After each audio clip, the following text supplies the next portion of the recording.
Welcome. I'm your host, Dustin. Today, we're talking foreign horror. For those of you who know me, especially from the show, I love watching foreign horror films or thrillers. See, what kind of things scare other parts of the world.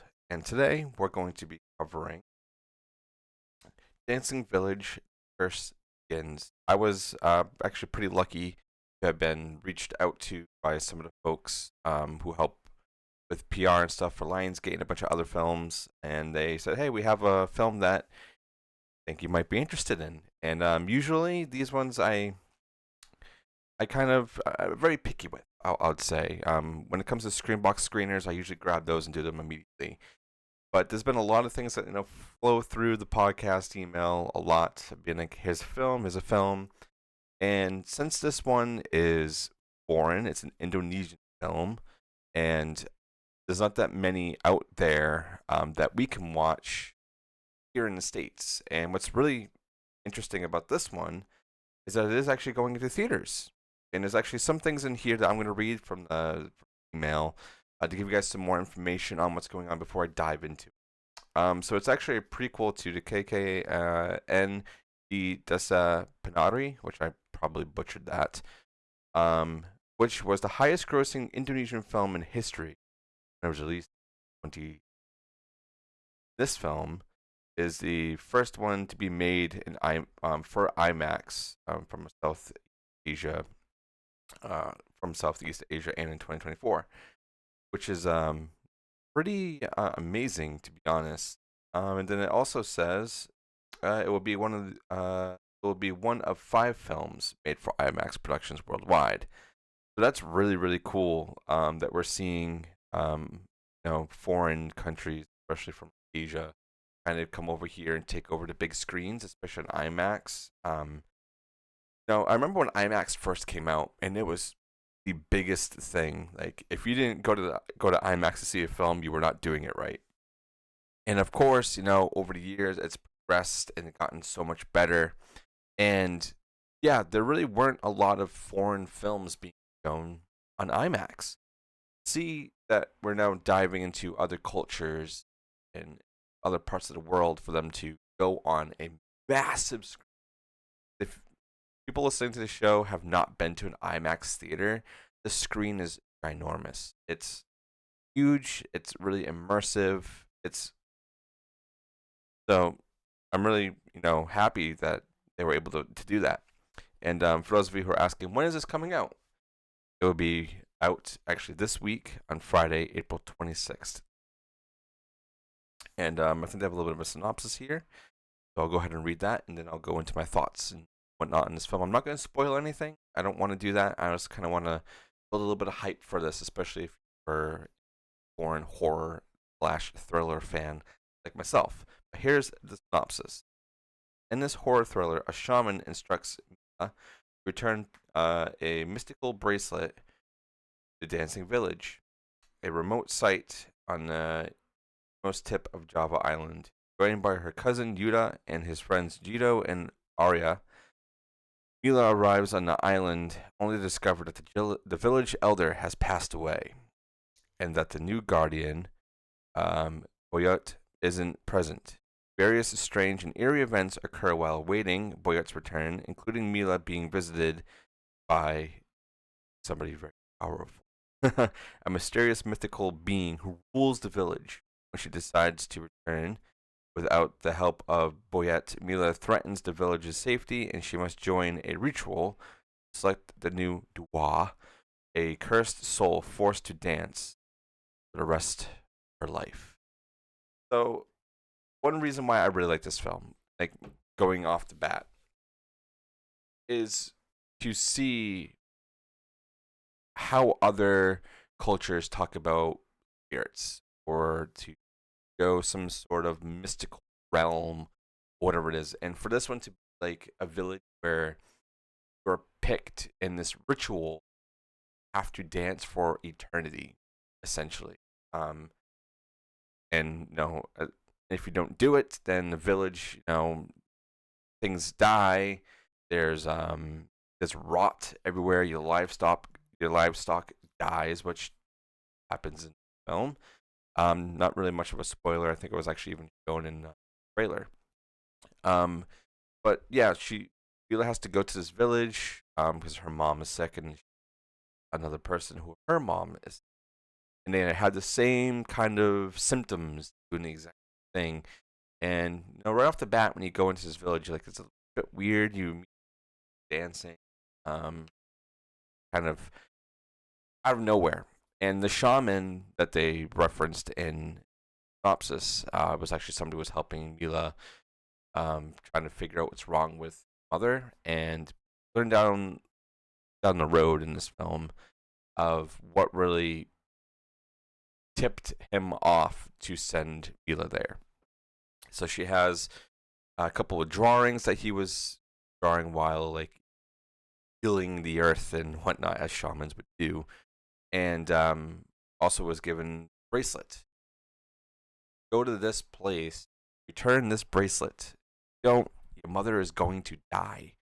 So she does it. She brings her friends, and then things start getting really, really wonky. Okay, we're back. Technical difficulty. Laptop almost died. But yeah, as I was saying, like, things start going a little haywire when they start going to this village, meet a few people, and then they said, oh, you can like stay outside. But then, the cousin doesn't want Mila to stay outside, so she goes and stays with a fellow villager, say. And for her to find out that the person she was staying with, mom, was also feeling the same things. And then you find out that the spirit was also talking to the girl and making her do things so that she gets the bracelet back. And happens, and then start going really wonky. But I don't want to dive too much into the film because a lot to take in. I will say it's 2 hours. So for those of you who don't like anything above 90 minutes, might not be for you. It is a bit slow. There's a lot of slow parts, a lot of just talking about things, and you don't really find out exactly what is going on until like the last, I want to say 45 minutes, maybe even a half hour is like when you start really getting some background, start getting revealed. And at that point, like I was dipping out a little bit. There was some points where I was like, okay, this thing's going on here that's really, really slow and not really doing anything very forward. But as soon as we hit about a half hour, 45 minutes, and we started learning about why this happens in this village, who actually died, the elder in the village, like who that was, and how it all ties into Blah and all these other things, I was like, this is really interesting. And then you kind of go between both the two worlds here. There's the spiritual world, which is red, very red, like disfigured men everywhere. They have like one eye. They're all like really skinny, or they look like bad spirits. And then they're all led by this mystical woman, is telling people to dance or do her bidding, essentially. So yeah, there's a lot of really cool set pieces that I love. The area, the atmosphere is really, really. I would definitely say this is way more of a thriller than it would be a horror film. But then again, this is a whole nother culture, so maybe this is horrifying. Like to be, in a place where maybe this is a tale around them, or maybe you don't do a certain thing, or this is gonna happen. You know, as an American, like our folklore and stuff like that is like fucking like Mothman and stuff like that, or the orbs in the sky. So it's always really, really cool, like I keep saying, to see other cultures kind of dive in what like not threatens, but what frightens them, but or maybe also threatens them. Who knows?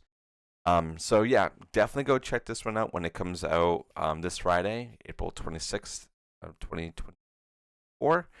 Um, Go support it. It's really cool to have foreign films here in the States going into big theaters like IMAX, it's absolutely huge. Normally, when you have things like this, it's going to be in like 50 theaters, and it's be super limited, maybe like 1 or 2 time slots. Like that's what happens usually, and most of the time I don't get them around here. But I have an IMAX theater maybe about a half hour away from me, so I might go see this on the big screen and test the audience and see what's going on and see how they're feeling about it. Because there are some really good moments in here, very like spooky and really like, wow, we went there, we did that. I will have to say that the special effects on here, like seeing like the mothers kind of transform into some other being, like they're tormented, I think is really really cool. Um, Even some of the way that there's a couple scenes that are shot, how it would be in one room, seamlessly like kind of morph into a different time of day or into a whole new room essentially, even though you're not moving at all. Like there's no cuts, like so solid. There's some really really good cinematic shots in here. So you guys dig foreign horror thrillers, something spooky, mystical, go check out Dancing. I want to make. I know I'm gonna say it right, but I just want to make sure I'm saying it right. Yeah, Dancing Village. Curse Begins. Very, very, very, very cool. Go check this out. This is very short.